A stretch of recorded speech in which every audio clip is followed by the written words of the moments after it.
Well, more on Hurricane Ian. As it moves further inland, the devastating effects of this massive storm are emerging. And our Mary McGuire joining us now. And so, Mary, we're seeing some damage from Sarasota all the way down to Naples, places that many Minnesotans know very well. They know people who live there part of the year or travel there themselves. And Twins training camp down in Fort Myers, of course, a beloved place for Minnesotans to visit. I've been seeing on social media people praying that their favorite spots have been spared by this storm.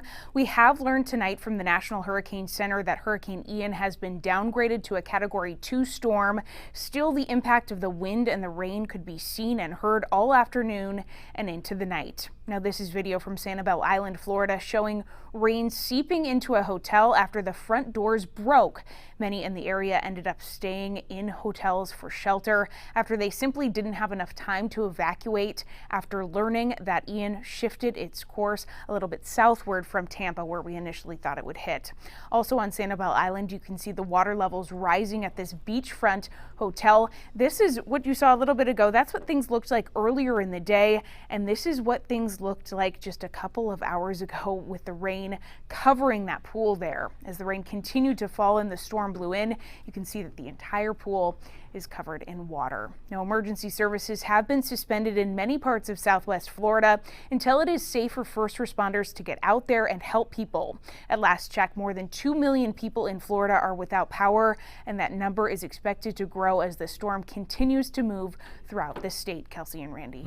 All right, and this is just a small sample. I know. Really, we're not going to get a bigger picture view for many, many hours. Mary mentioned some of those places that Minnesotans love to visit. I don't hold out much hope for a little place, and many of you will know this, called the Heavenly Biscuit right off Ostero in Fort Myers Beach. A favorite breakfast spot.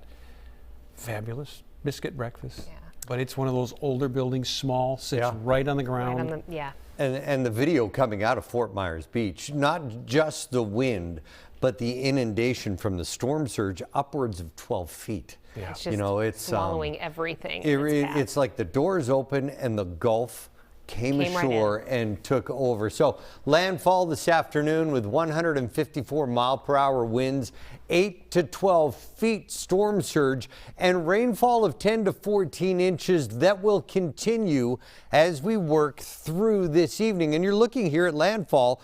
It happened in two places. First of all, you go over to Sanibel Island around 3 o'clock Eastern, and then into Punta Gorda at around 4:35. That was the actual landfall for continuous U.S. But here, pick it up. And as all of this rain continues to churn to the north, we've got a tornado threat here straddling I-35 off to the east. Another foot. Think about that. Another foot of rain is possible here in these rain bands as it all migrates here toward 4 and eventually toward Orlando. So the greatest storm surge was Port Charlotte through Punta Gorda all the way down to Fort Myers, Bonita Springs, all the way down to Naples. Naples tripled its previous record storm surge. And I mentioned this yesterday.